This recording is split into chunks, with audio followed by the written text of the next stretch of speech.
shot out in all directions. No. This wasn't supposed to happen, Jiraiya whispered as he stood watching the scene unfold, a massive gash across his chest from Naruto's attacks. The boss Toad and several others landed next to Jiraiya. What happened? Yelled the elder toad. It doesn't matter what happened. We just have to stop him quickly. Jiraiya replied. XXXXXXXXXXXX Tsunade looked down at Jiraiya. So the fox took control of Naruto? The toad sage shook his head. No. It wasn't the fox. It was Naruto. All the built-up hate and resentment for the villagers that shunned him was released, and the Kyuubi's powers amplified those feelings he had buried deep inside of him. He lost control of himself and we had to stop him. XXXXXXXXXXXXX An army of toads stood behind Jiraiya. Their job was to subdue Naruto, if that was even possible anymore. Jiraiya had a huge gash across his chest that was bleeding profusely. Don't hold back. Use whatever means you have to stop Naruto. You have to hold him for at least 1 minute while I prepare the seal. Remember, there is almost nothing you can do to hurt him at this point. Jiraiya yelled as several large scrolls lay unraveled around him. Alright, you heard him. Go, ordered the boss toad. The mass of toads charged forward. Naruto looked lazily to the side at the army of toads. 3 of his tails shot out, sweeping away many of the toads. Gamabunta and the other large toads jumped, avoiding the tails. The possessed blonde launched himself into the air to meet the toads. The toad boss drew his massive dagger and swung downwards at Naruto, hitting him and sending him back to the ground. The others drew their weapons to strike Naruto once they hit the ground. However, just as they were about to land, several of Naruto's tails shot up, batting them away as if they were nothing. Toads of all sizes came at Naruto from every side with weapons drawn. None, however, could get very close as Naruto's tails lashed out at them. 8 large scrolls suddenly burst from the ground surrounding Naruto. Finally, I'm finished. 8-sided seal. Jiraiya shouted, slapping his hands together. The fabric from the scrolls unraveled and wrapped themselves around Naruto. At first he was able to fight it and tear away the seal, but soon it became too much and completely engulfed him. XXXXXXXXXXXXX Tsunade opened Jiraiya's shirt to see the scar left over from the event. I don't think you've ever been injured so badly before. Her voice was soft and concerned for what happened to her former teammate. Jiraiya smiled. I think it's been about 25 years since I've heard your voice hold any real concern about something that happened to me. To hear real concern for his well-being in Tsunade's voice was a nice change of pace. She simply ignored his comment and closed his shirt. So what happened after that?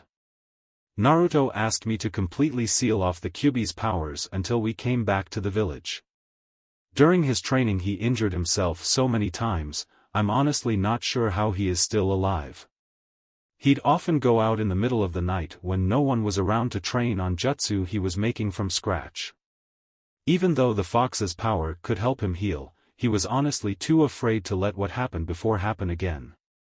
Jiraiya looked up at the sky and sighed. Naruto hasn't really been the same since that all happened. The old toad sage stood up.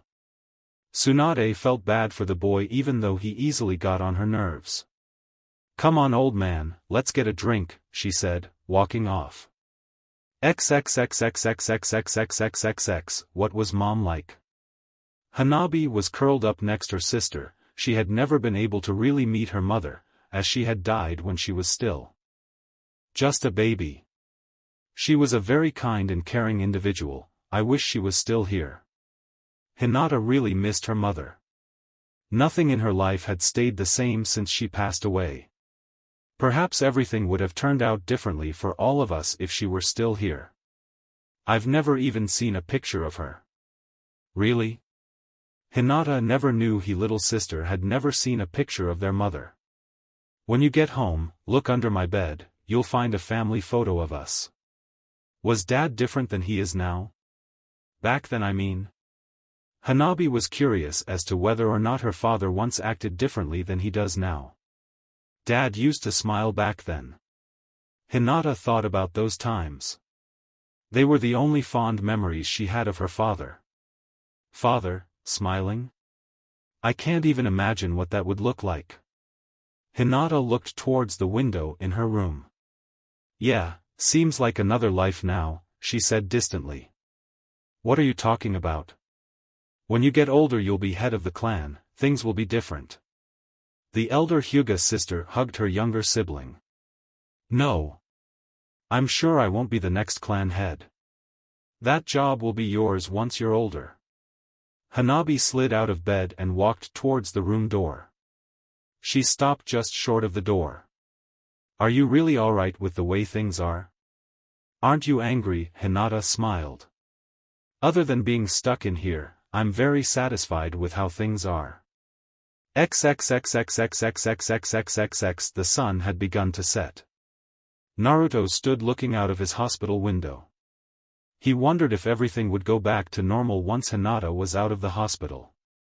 XXXXXXXXXXXX. Man, that mission was boring. Naruto whined. Oh, quit your complaining. Sasuke deadpanned. Shino, you agree with me, right? You have to agree with me on this. Naruto continued. I have no opinion. A mission is a mission, he replied in monotone. Naruto's head fell and he sulked all the way to the Hokage tower to turn in the mission. The three of them had been put together for the past 2 weeks since Tsunade had returned to the village.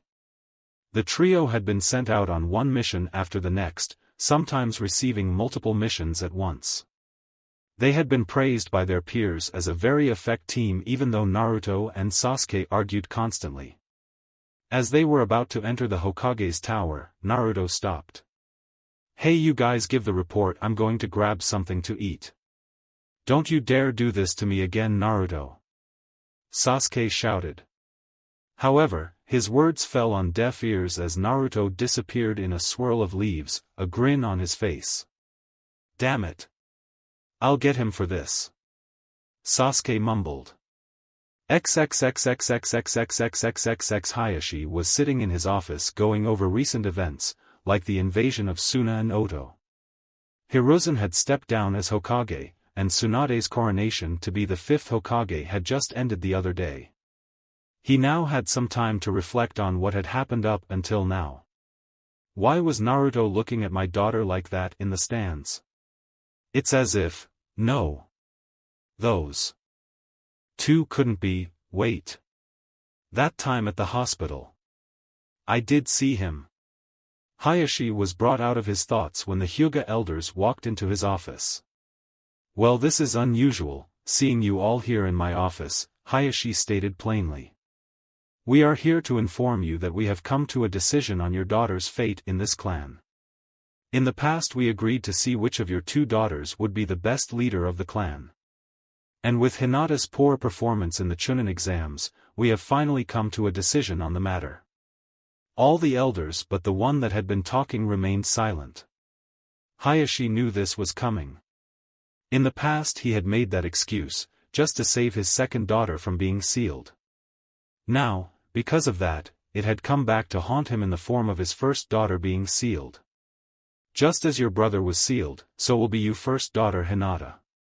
We have voted unanimously that Hanabi will be the next clan leader, and Hinata will be sealed and banished to the branch family.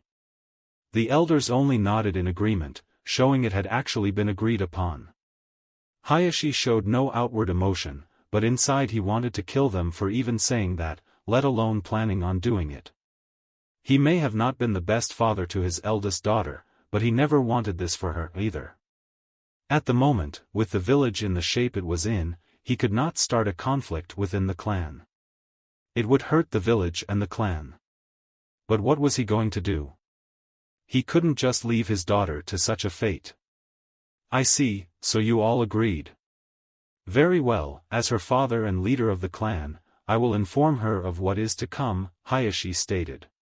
He was doing his best to try and not show any emotion, or leap over the desk and kill someone. As it should be. We will leave everything up to you then. The elders slowly left the room one by one. The elders were finally gone. Hayashi opened the drawer of his desk and pulled out a picture, the same picture he had looked over a countless number of times when he was alone. He sighed. Hinata had just finally been healed of all the injuries Niji had given her, seeing as Tsunade was the only one skilled enough to fully heal the damage inflicted upon Hinata's heart when she and Niji fought. At least that's what everyone thought. What am I going to do? Hayashi thought. Hayashi activated his Byakugan, looked towards the hospital where his daughter was. She was still recovering from the surgery Tsunade had performed the other day. He expected to see only his daughter in the room, but there was one other person in the room with her. There was a young boy in the same bed as her. What is Naruto doing in the same bed as my daughter, he thought. Naruto was sitting next to Hinata in the bed holding her. Hayashi began to think about what that could mean. He saw there might be a way for his daughter to escape from the elder's decision. Maybe this boy can help me, he thought. In the past, he had not liked the boy much because of the demon within him, but the dedication he had shown during the invasion had gained Hayashi's respect, along with many others within the shinobi village. The Hyuga patriarch stood from his seat and left the room. He headed for Naruto's apartment. Hayashi figured Hinata and Naruto had probably been sneaking around with one another for a while now. With that in mind, he knew the boy wouldn't stay long and would soon return to his own home. XXXXXXXXXXXX Naruto had just arrived at Hinata's hospital room. He watched her face brighten up as he entered through the window. He had heard through Kurenai that her surgery had been a complete success and she would only be stuck in the hospital for a few more days. Soon after Naruto came into the room, Hinata tackled him to the floor. She wrapped her arms around him and snuggled into his chest. "Thank you," Hinata whispered, thanking him for all that he had done. Naruto smiled and picked her up bridal style, kissing her on the cheek. "Anything for you, Hinata-chan," Naruto said in a cheerful voice. Hinata giggled. He walked over to the bed and laid her down on it. After he laid her down, he got onto the bed and sat next to her. Hinata wrapped her arms around him and cuddled against him. She sighed happily.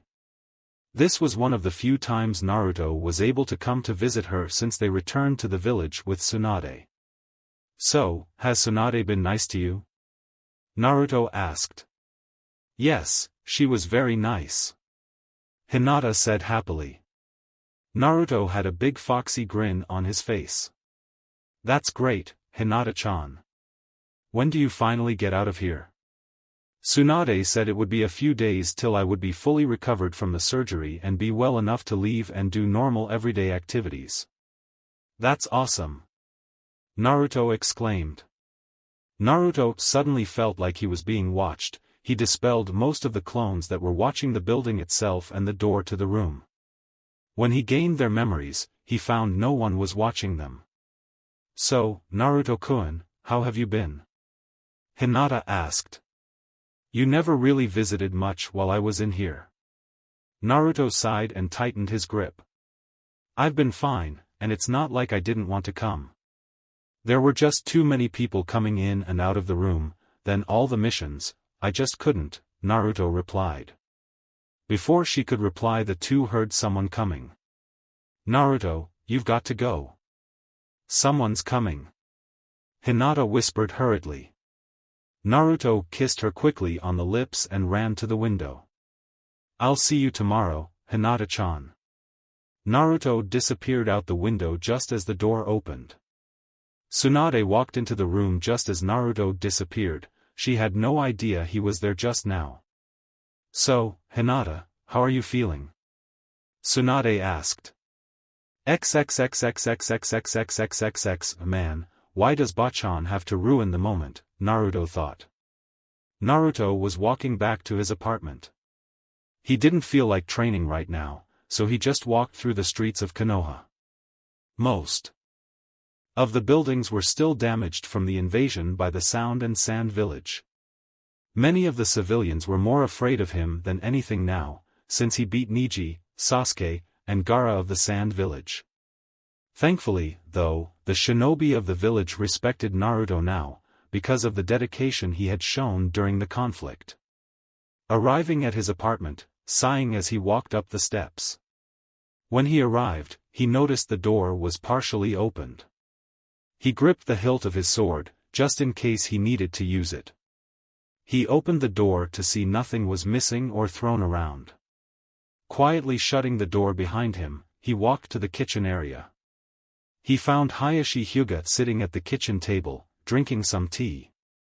"So, to what do I owe the pleasure of this visit?" Naruto asked in a sarcastic tone. Naruto didn't like the man one bit, mostly because of the way he treated Hinata. "I've come to ask you a question, and maybe even ask a favor of you, Naruto Uzumaki," Hayashi stated, taking a sip of his tea as he waited for Naruto to respond. "I'm not sure I want to do any favors for you, Hayashi," Naruto said, disgust evident in his voice.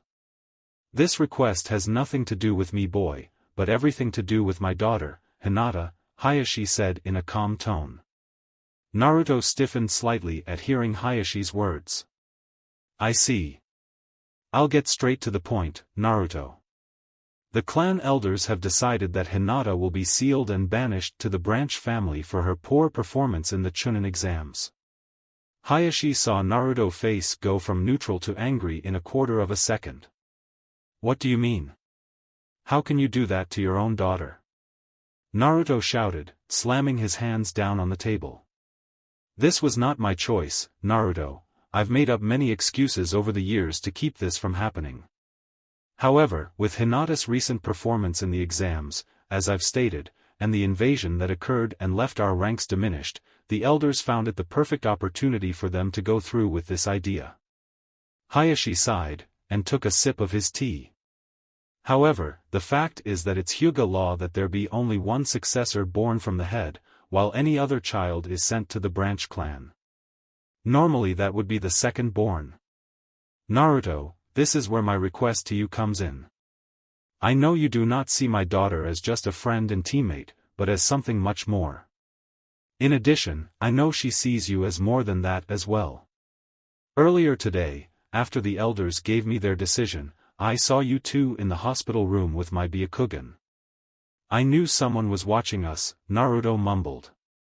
"Yeah, I've been seeing your daughter since I got back from my training with the pervy sage.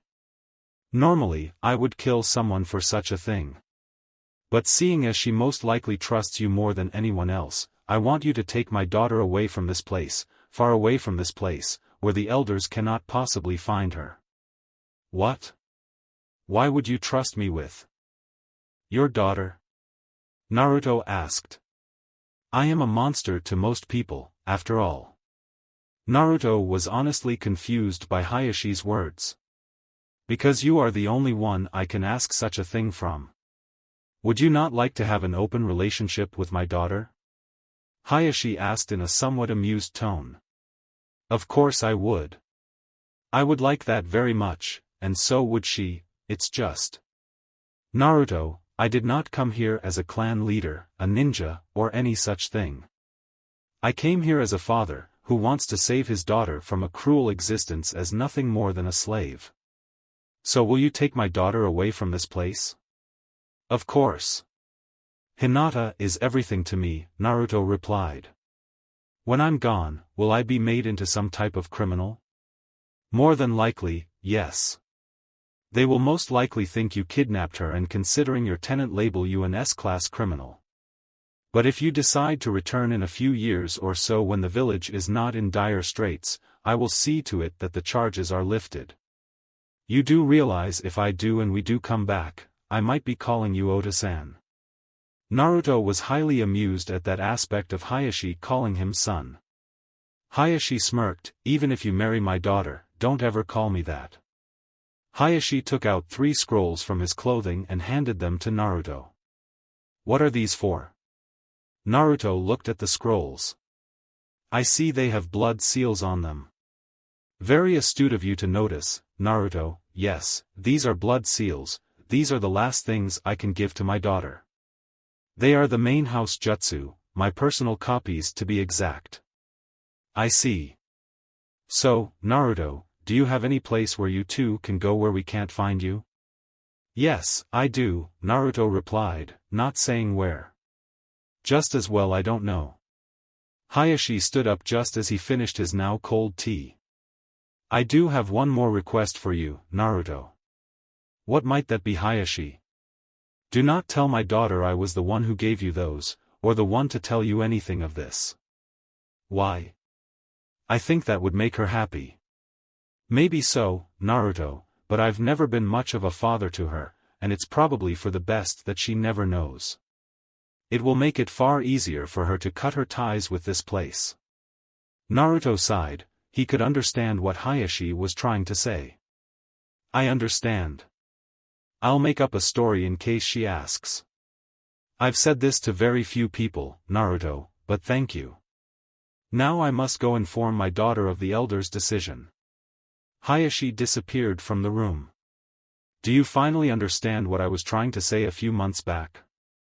Yeah, I understand, and it was the easiest decision I ever had to make, actually. One question, though. How did you know this was going to happen? I did not know this exact situation would occur. I merely took into account the fact that you have me inside of you and she was basically a princess. Jiraiya also understood this. Why do you think he gave you so much money and told you to use it when you were older? However, I doubt he thought things would happen so quickly, though. Why does it seem that everyone knows what's going to happen in my life before I do? Naruto let out a long drawn-out sigh. I might as well start to pack. Indeed you should, came a voice from his living room. Naruto poked his head around the corner to find Hiruzen, the former Hokage, sitting on his couch sipping tea. What is with people and randomly drinking tea in my apartment? He mumbled. So, headed off I see. Naruto slowly walked over to the place he stored all his valuables. He pushed the bed aside and opened the floorboard that hid all of his stuff. He quickly put a few changes of clothes in his backpack along with all the jutsu scrolls Jiraiya had given him. Naruto had jutsu scrolls on all elements: fire, wind, water, earth, and lightning. He looked at the 3 scrolls Hayashi had given him for Hinata. Seems like both of our fathers are trying to do what's best for the village and not us, Naruto thought sadly. However, in a way, what Hayashi was doing was best for both of them. They could start a new life where no one knows who or what they are. Yeah, well, I'm sure you heard everything. Do you plan to stop me? I'm retired now, it is none of my business anymore. Standing slowly, he pulled a scroll out of his robe. This jutsu is not something a normal human can withstand without causing irreparable damage to their bodies. You can choose to learn it or burn it. I leave it with you. Only you could possibly make use of this jutsu and you're the only one I'd trust with it. Well, aside from Jiraiya or Tsunade, perhaps, but you could get the most use out of it. Naruto took the scroll and put it with his things. Thanks, old man, he replied, giving him a hug. Hiruzen made his way to the door. Perhaps I'll see you again before I die, he muttered under his breath before leaving. Naruto finished packing, slung the backpack over his shoulder, grabbed his father's sword, and disappeared from the room in a swirl of leaves. Arriving atop the main house building, he entered Hinata's room. They must be all out around the compound perimeter or something like that, Naruto thought. Either that or Hayashi had done some quick reordering of the guard to give Naruto some time. He looked around for her backpack so he could pack some things for her. Opening the closet to find her backpack, he quickly put a few changes of clothes into it. Naruto found Hinata's photo album, and put it in the backpack as well. He opened a drawer in her desk to find she had pressed the first flowers he had ever given to her. He looked at them for a moment before smiling and putting them in the backpack as well. Naruto then vanished from the room, with Hinata's things in hand. XXXXXXXXXXXXX Hinata was happy. Naruto had come to see her and Tsunade wanted to train her to be a medical ninja. Tsunade had even given her a few medical ninjutsu scrolls to read while she was still in the hospital. some of them she could probably practice, since medical ninjutsu weren't really destructive in nature. She was happy, at least until her father walked into the room. Her face showed no emotion as she saw her father enter. "What do you need, father?" There was a touch of anger in Hinata's voice. "I have come to inform you of the elder's decision. Because of your poor performance in the Chunin exams, you are to have the seal placed upon you and be banished to the branch family. This will take place once you are fully recovered and released from the hospital." Hayashi turned around and began to leave the room. Hinata just sat there in the bed, her happiness long gone. She watched him walk out of the room. There had been no emotion on his face. She had hoped he would show something. Anger, remorse, anything. But there was nothing. Just that emotionless face he always showed to everyone. Hayashi walked out of the room.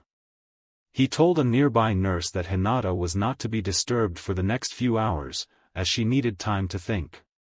The nurse, of course, obeyed the clan leader's request, and posted it on the door. Night had fallen, and Hinata had just stared at the wall the entire time, never touching the dinner that had been brought to her hours earlier. She heard a noise, and looked towards the window to see Naruto walking towards her. She didn't notice the backpacks he had with him. Her eyes began to tear up. She jumped into his arms and began to cry into his shirt. Naruto looked at her sadly. He knew exactly why she was crying. He hated it when Hinata cried. It felt like someone was stabbing him in the heart repeatedly. He picked her up bridal style and sat down on the bed holding her, letting her cry to her heart's content. "Naruto, there." Hinata was stopped by Naruto. "I know, Hinata. I heard all about it from some main house member who couldn't keep his mouth shut."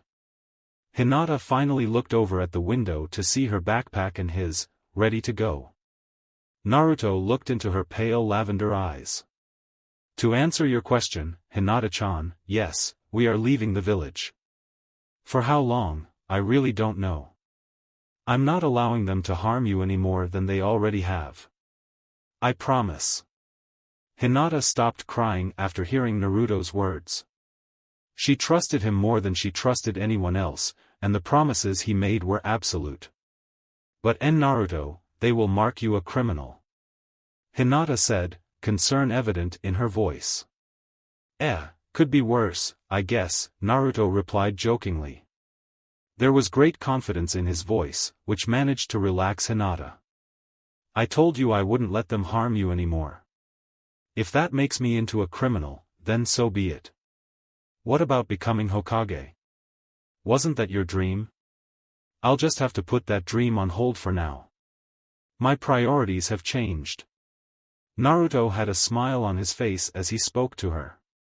"But where will we go?" Naruto created a clone that grabbed their bags. "Don't worry, Hinata, I know of a place where we can go, but it won't be easy," he replied before they disappeared in a swirl of leaves from the room. It had been almost 7 hours since they left the village, for since they left the area around the village where there were constant patrols. Just before really taking off and away from the village, Naruto had made around 50 sets of clones and sent them out in all directions. Hinata was currently asleep in Naruto's arms as he traveled through the treetops. She was tired, both emotionally and physically. Being unable to train or really get out of the hospital for about 2 months had drastically reduced her stamina. The sun had just begun to rise. Naruto had been looking for a place to hide for a short while to rest. He'd just gotten back from a mission before doing this, so he hadn't slept since the day before yesterday. "You look exhausted, Naruto-kun." Looking down, he saw his fellow runaway was awake.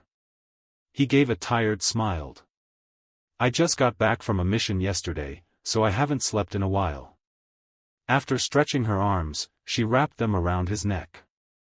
"How long will it take us to arrive at our destination?" "Around 5 days or so, well, give or take half a day," he replied, stopping on a large branch, and letting Hinata stand.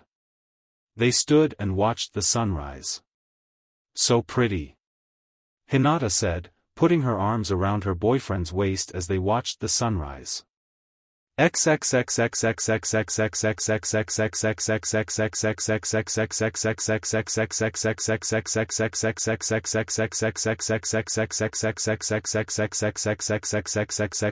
Two hours earlier, underneath the streets of Konoha, a man holding a cane and wrapped in bandages stood before several dozen masked men. The demon brat and the Hyuga heiress have departed from the village on their own. I want them brought back here for reprogramming. Now go, he commanded. Everyone disappeared within seconds from the large underground chamber. The old fossil of a man walked down the dark hallways. Having several of my men watch him since he came back has paid off, he thought to himself. One of Danzo's men had been following the two since they had left the village, and had just sent a report back. One of his men appeared beside him, handing him a note. He opened the note. Seems the Hokage has finally found out he's missing. No matter, my men will reach him first.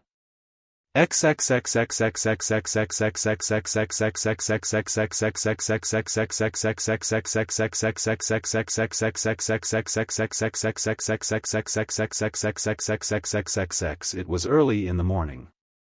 So early, in fact, that the sun had yet to rise, yet there were at least 24 people standing in the Hokage's office. None knew what they were there for, only that they had been summoned in the early hours of the morning. First off, I'd like to thank you for coming at this early hour. I'll get right to the point. I've called you all here to discuss. Naruto and Hinata have left the village. What do you mean they left? Kiba yelled. As I said, they left. Where, I don't know, however that's where all of you come in. All of you are to find them and bring them back. Haku stepped forward. I don't mean to be disrespectful, Lady Hokage, but are all of us really necessary for this? Tsunade picked up a report. I've read the report regarding the mission to Wave. You know more of what Naruto is capable of than the others. She set the reports down. This is an S-class mission. You are all to leave immediately for the recovery of Hinata Hyuga and Naruto Uzumaki. The room was silent. Not a word was spoken. The fact was, they weren't sure what to say. Kakashi sighed. All right, everyone meet at the main gate in 15 minutes. The group vacated the office quickly. Not just going to let them be, Tsunade, came the voice of her former teammate. You know I can't, I'm the Hokage now, I can't just let them go.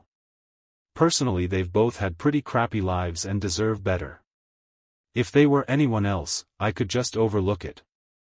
At least for a little while, anyhow. Tsunade would have loved to just overlook the fact that they left. However, Naruto was a Jinchuriki, and Hinata was firstborn of the current Hyuga clan head. There was no overlooking the fact that they both disappeared from the village. She leaned back in her chair. So, do you think they'll get to where they're going without getting caught? Naruto has trained intensely for 3 years, and because he didn't slack off, his abilities surpass his age group by leaps and bounds.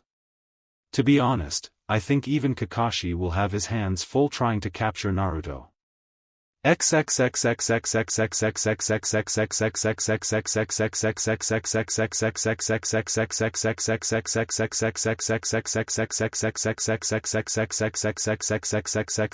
Well, Kakashi, we've got them going off in 50 different directions, Zabuza commented. Looks that way, doesn't it? He replied, pulling out a map. Alright, Itachi and Kisame, you'll head down to the land of Tea area. Karinai and I will head towards the land of Wind area. Zabuza, you'll take the kids and check the land of Waves and the nearby port city. Kakashi had quickly looked at the map, and because the clones had gone in so many different directions he chose the most likely paths Naruto would take. Zabuza looked to the side, off towards the tree line. Kakashi. Zabuza noticed there was someone watching them. Just go with the kids, Zabuza. Kakashi and the other older ninja had also noticed but chose to ignore it. Why do I always have to be stuck with the shitty jobs? He mumbled. All right. Let's get going, he commanded. The group separated and set off to their designated search areas. The young ninja didn't speak a word, even though they had quite a few questions on their minds.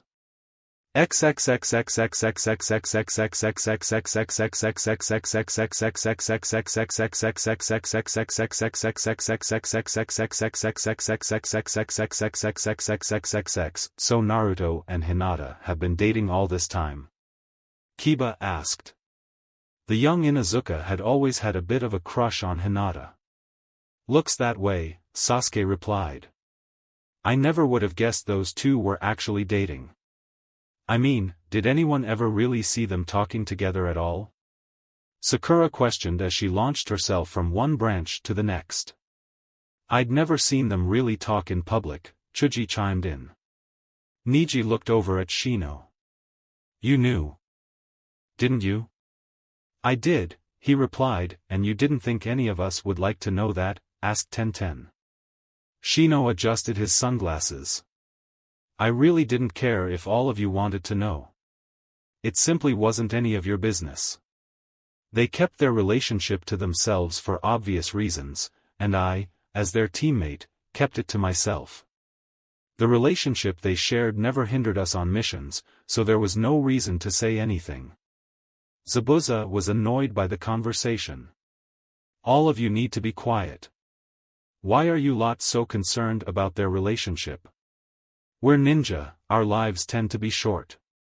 Those who are able to find love before they die are the lucky ones. Zabuza never really thought after his failed coup d'état that he'd ever find love or have a normal life again. Well, as normal a life as a ninja could get, anyway. But he had almost gotten a normal life back, thanks to the boy he was trying to track down. Nevertheless, he never liked leaving a debt unpaid. The group now moved silently through the trees.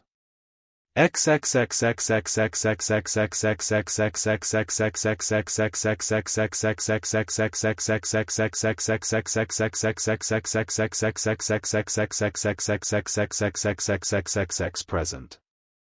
Naruto was resting with his head on Hinata's lap, the girl smiling down at him and running her fingers through his hair. I wonder if we can really get away and start a new life, she whispered. At first she wasn't sure if she really wanted to leave the village like they did. Now though, the prospect of being with Naruto and getting away from her family gave her hope that this would turn out to be great. This seemed just like a fairy tale she had read in a book once. One way or another, you two will make it. Hinata almost jumped, disturbing Naruto's rest. Takashi? You almost made me wake Naruto. Why are you so sure? Trust the young boy drooling on your lap, the fox wouldn't give Hinata a straight answer. She looked down and saw Naruto was indeed drooling on her lap. Why are you so civil towards Naruto? I mean, you are sealed inside him. You'll understand someday. Seems we have some visitors. Again, he didn't really answer her question. She wondered why, but couldn't think about it anymore, as they had company. Naruto's eyes opened. As he got to his feet, dark rings around his eyes began to form, and his pupils changed. Takashi, take Hinata and go. The fox grew to the size of a lion. Hinata, please get on Takashi and go. I'll catch up. The blonde handed Hinata all the things he was carrying, even his sword. Just in case I don't come back, take this sword and the note to the destination I've marked on the map. You'll be taken care of. But Hinata didn't want to leave Naruto by himself. That was the last thing she wanted to do. Quickly, get on. The boy can't do what needs to be done while you are still here. Hinata didn't argue anymore. Now hold on tight. By the way, boy, I do appreciate what you've done with the seal. The fox took off at inhuman speed into the forest. The fox was now able to take control of one of Naruto's shadow clones, giving him the ability for easy access to the outside world, with the blonde's consent, of course. Turning around, Naruto readied himself for the new arrivals. My, there are quite a few of you here. Dozens of masked ninja dropped from the trees all around him. You must be Danzo's little army. Itachi told me about you lot once before. Guess there isn't a reason to hold back. Naruto flew through hand signs. Sage Art Wind Release, Wind Armor. His body was covered in miniature tornadoes from head to toe. Always wanted to try this jutsu in actual combat. The wind armor served three purposes. The first was defense, the second was physical offense, and the third was a boost to his wind ninjutsu. One of the ninja threw a kunai, but as soon as it struck the armor of wind, it was deflected with such force that it took a chunk out of the tree it hit. How about another jutsu I was interested in using? I hope you don't blame me for any limbs lost from this, because I can't really control it yet. Sage Art Wind Release, Raging Serpentine Dragons. Naruto winced as he lost concentration on his wind armor, causing his forearm to break. The wind armor rapidly changed. Several serpentine dragons made of swirling wind sprang forth, attacking all ninja in sight. One by one they fell. The serpents created large gusts of winds as they attacked, making it extremely difficult for the enemy ninja to move around. The immediate area was decimated. Trees were torn asunder, and large gashes were taken out of the ground by the rampaging dragons. Even the most seasoned ninja would be surprised by such a move, considering the fact that a boy Naruto's age normally wouldn't know a jutsu so advanced, and in the ninja world, a big surprise attack could mean the difference between a decisive victory and defeat. Naruto sighed. His arm hurt like hell. Man, I still can't control either of those jutsu yet. I guess it's better than breaking a few ribs like the last time I used it, he mumbled to himself as he looked at all the ninja hanging off of trees or stuck under them. I really need to work on the collateral damage of that jutsu. The blonde wasn't able to completely control the wind armor jutsu, which caused physical harm to him when he lost concentration, mainly in the form of several broken bones. As he was about to leave, he sensed another group approaching. Naruto sighed. Guess I'll have to deal with them before I can move on. Zabuza and the others were far too close, and would be on his tail the entire way if he didn't deal with them now.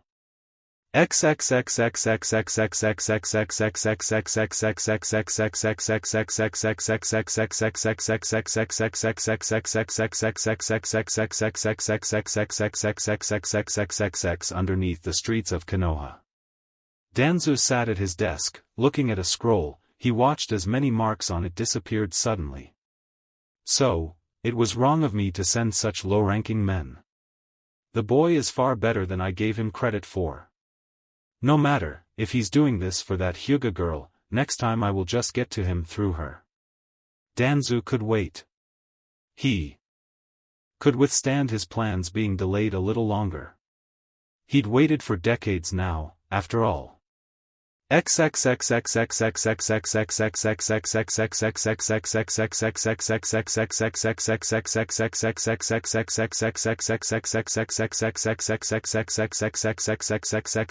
Zabuza's group dropped out of the trees and into the twisted landscape.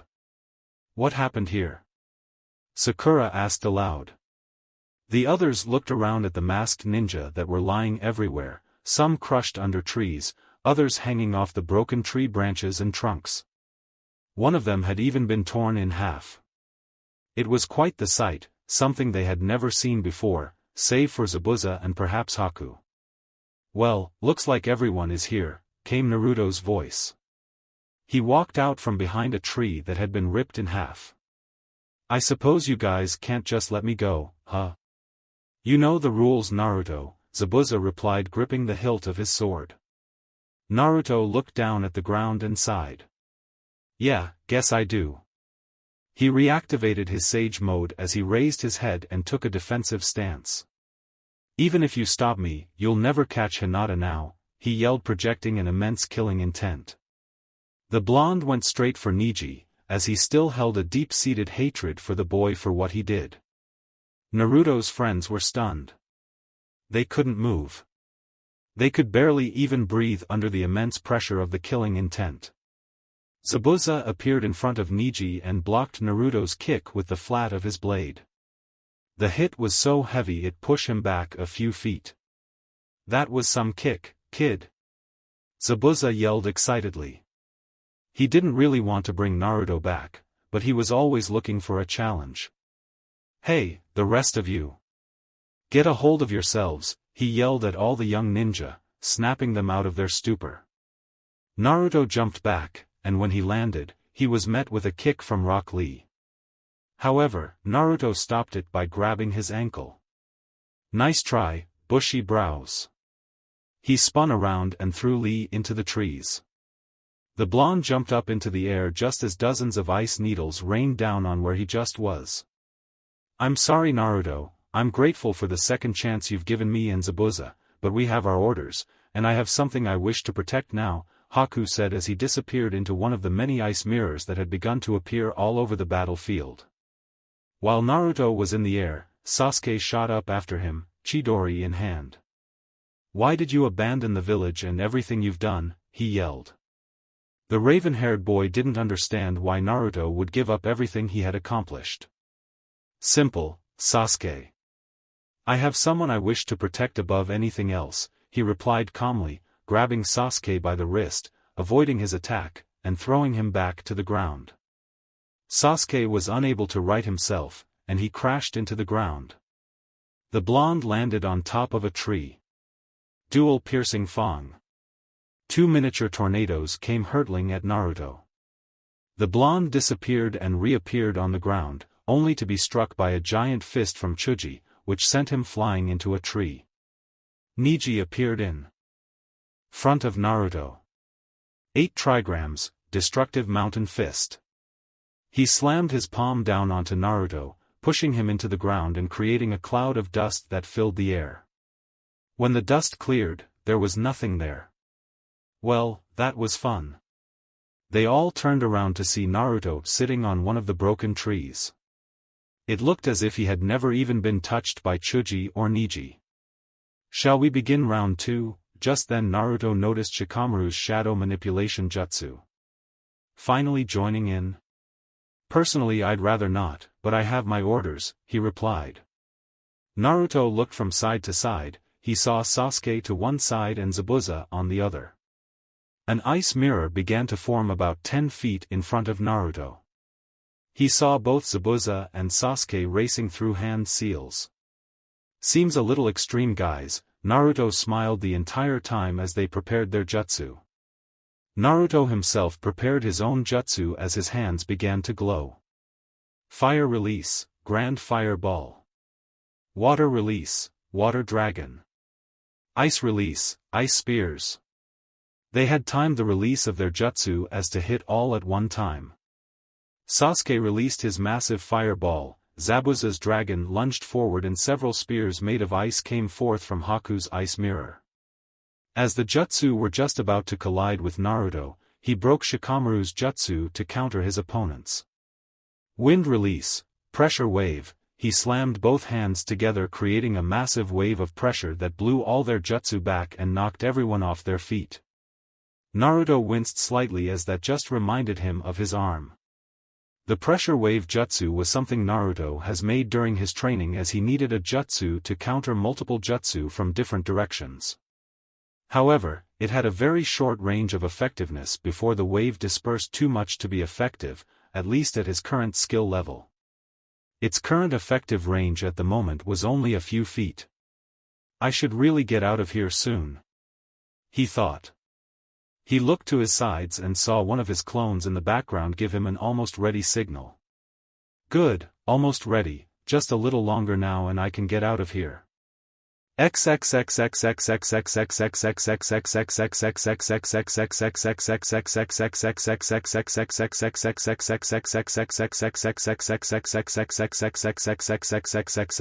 my daughter has been taken by the boy, has she?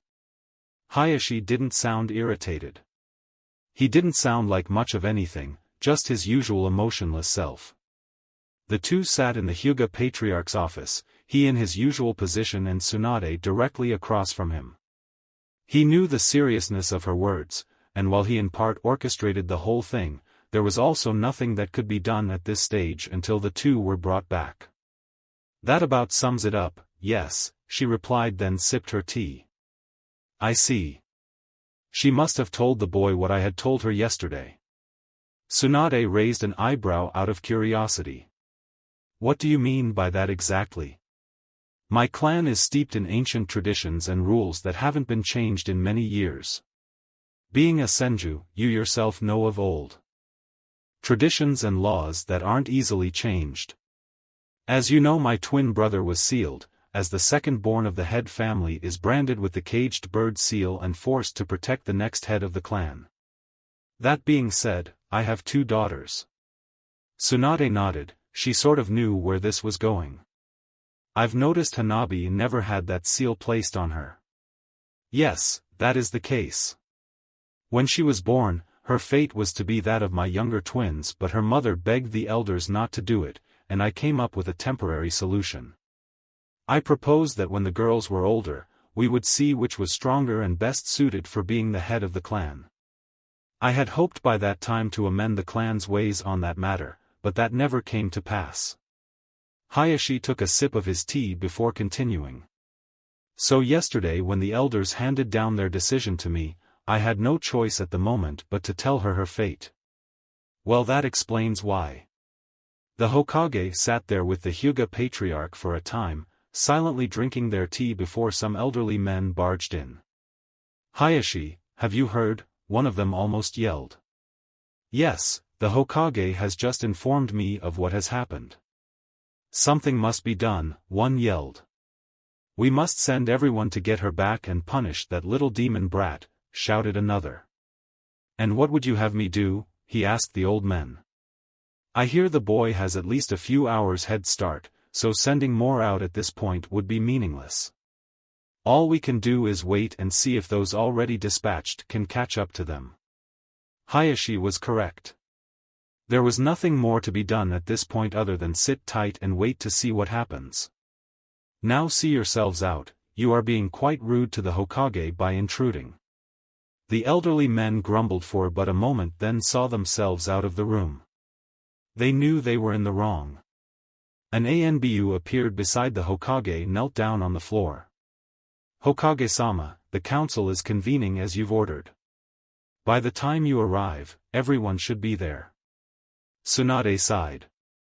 She wasn't looking forward to this meeting in the least. Very well, we'll be leaving shortly. She stood while straightening her clothes. Well, Hayashi, we should be going.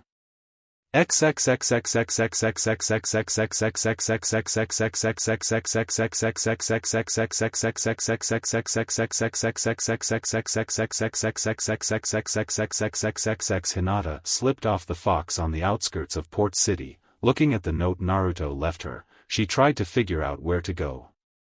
I'll take my leave now. Even though the boy doesn't use my power, should be there to bail him out if the need should arrive.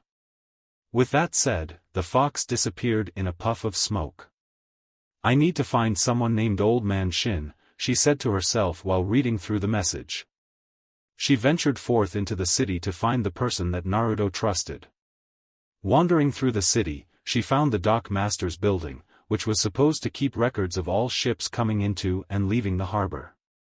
Walking into the building and up to the only person sitting at a desk looking at some paper, she asked, excuse me, do you know a person named Shin? He is the captain of a vessel at this dock. The man set his papers down. You must mean Old Man Shin. Yes, I believe he just docked about an hour ago. Though he's due to depart in a few hours. I can show you where he's docked, well, at least where he's supposed to dock, not that he listens to anyone. Hinata smiled. That sounded just like someone she knew. Thanks. That would be great.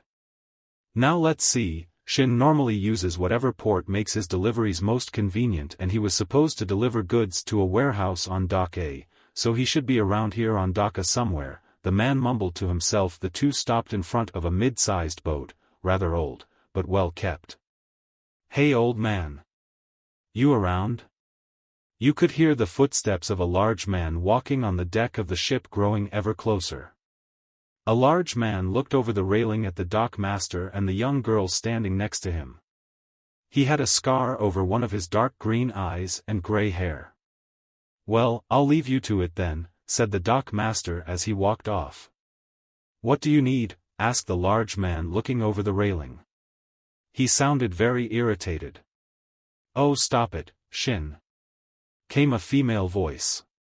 She's just a little girl, not some grown man. Don't sound so bothered. An older woman looked over the railings next to the large man that must have been at least a foot taller than her. She had salt and pepper hair and almost black eyes. What can we do for you, my dear? Naruto-kun's note told me to come here. The man's frown suddenly turned into a large smile. Little Naruto? Was wondering how that boy was doing. Something's happened, hasn't it? He wouldn't send you here for any other reason. The old man jumped off the side of the boat next to Hinata. Can I see the note he left you with? Sure, Hinata replied, handing him what Naruto left her. So he's cashing in on that favor.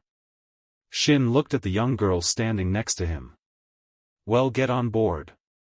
I'll take you where you need to go.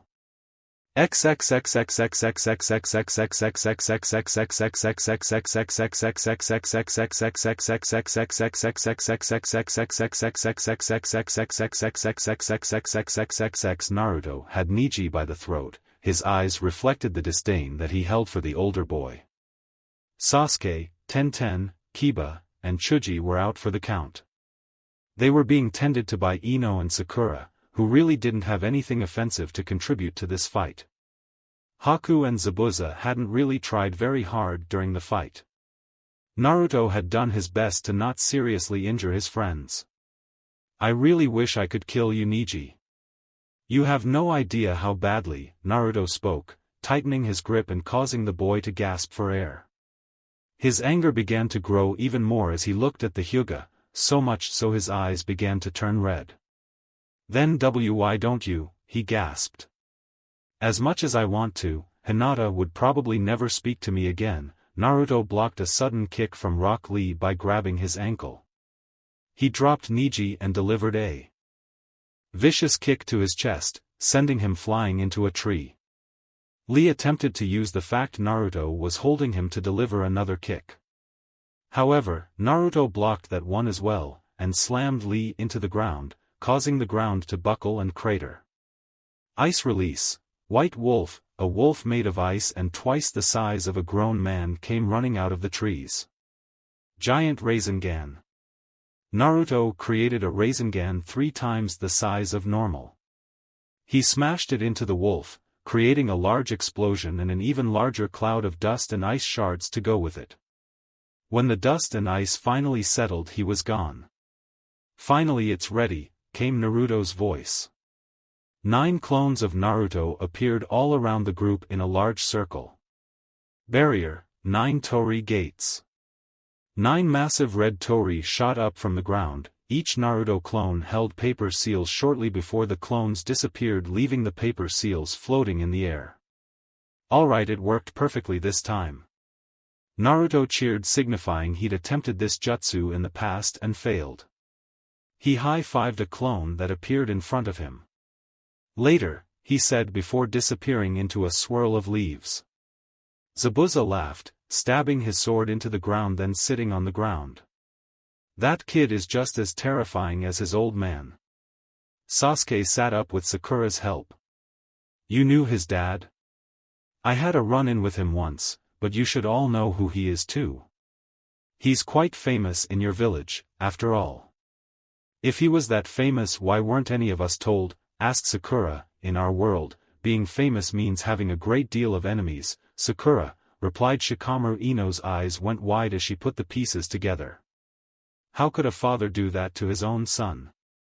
Everyone was silent for a time until Lee looked around, suddenly noticing that someone was missing. Where did Shino go?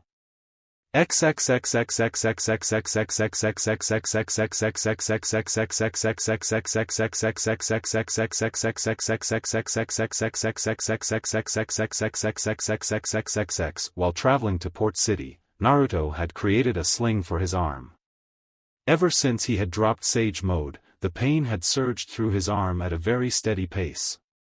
Sage Mode increased physical strength and resistance to damage, and with his training he had learned how to dull the pain using chakra from his Sage Mode.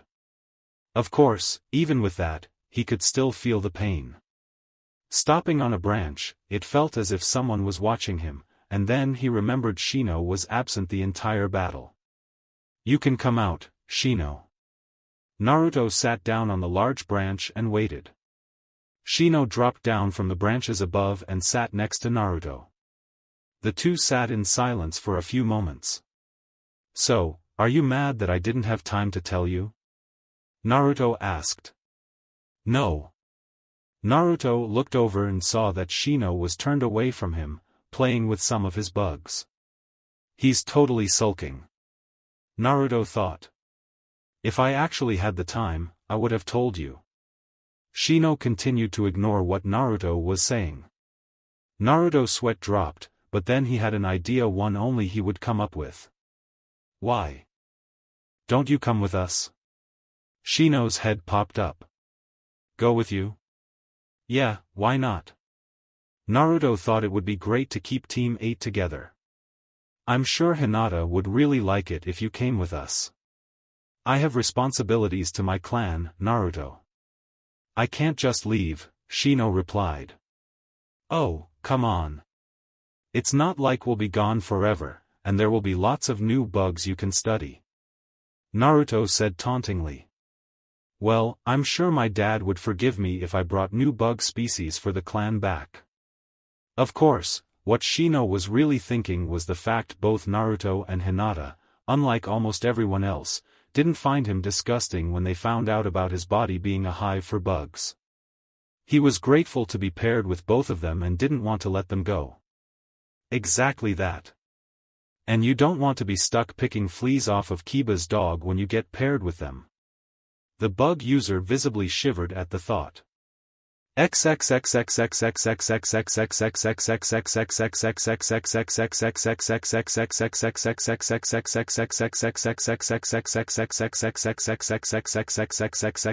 Tsunade sighed as she sat through the council meeting with a few people that continued to argue with one another about what to do as the rest remained silent.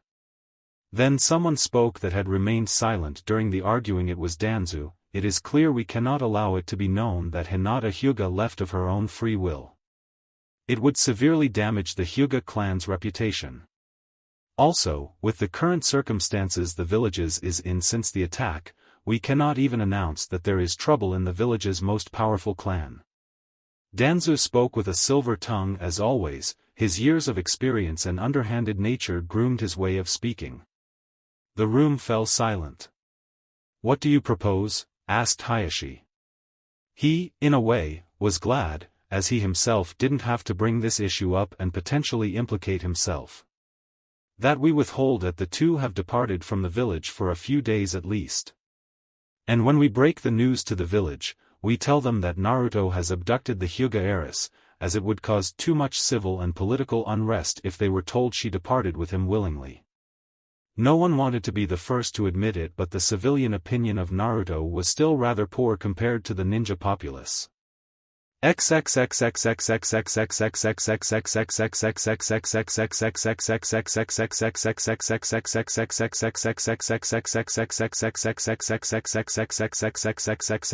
few hours had passed since they had been trapped in the barrier Naruto had made. It had finally sank in who Naruto's father had been and why he had done what he had. They sat in relative silence, save for the rustling of the trees and sounds of the birds. Most of them had recovered from Naruto's assault except for Niji, who had a few new broken bones. Zabuza simply found it a great time to take a nap since he had no idea how to work a seal of this caliber.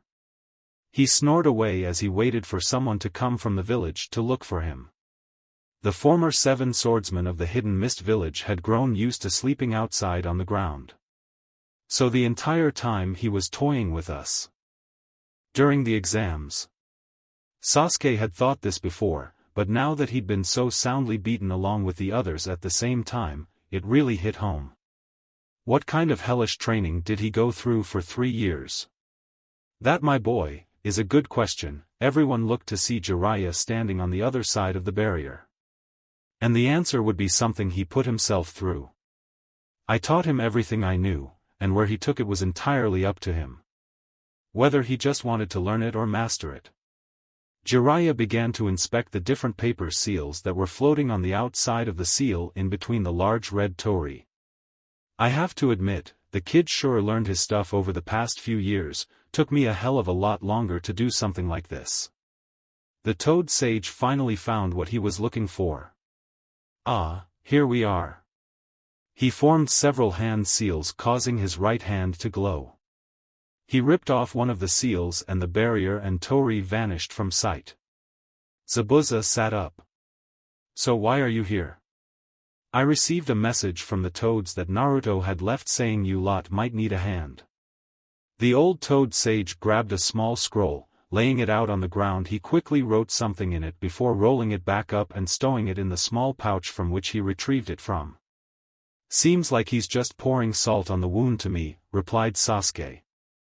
I find it strange that Naruto could use such jutsu in only 3 years since he was unable to make normal clones before he left. Jiraiya nodded in agreement. Well, it's true Naruto isn't the type of genius you see once every 100 years or so, but since he was able to grasp the shadow clone jutsu so easily, he was able to improve everything else as far as his jutsu and chakra control goes exponentially. No one in the group understood what these so-called shadow clones had to do with anything. Most of them had never even heard of such a jutsu. Thinking back as far as he could remember, Shikamaru only ever heard his father mention that jutsu once, but was unable to find anything on it during his research. My dad has mentioned that jutsu once before, but when I looked it up I was unable to find anything on that jutsu. That's because it's a forbidden jutsu, Jiraiya replied. While it has great benefits when it comes to scouting, as well as for jutsu or chakra control training, if you used too many of them at once it could kill you. Think of it this way for training.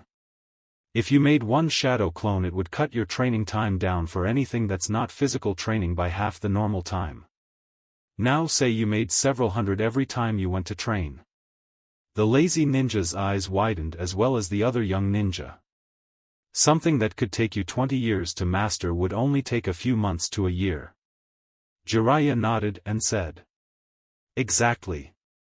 But making that many would cause tremendous strain on the person's mind. It might even kill them, Sakura said softly.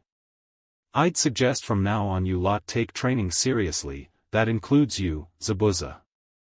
Zabuza rolled his eyes at the comment. You are all lucky that it is currently a time of peace. In a few years these missions you are sent on could be against ninja from the other nations and they won't be as kind as Naruto. With his little speech finished, Jiraiya disappeared in a whirlwind of leaves.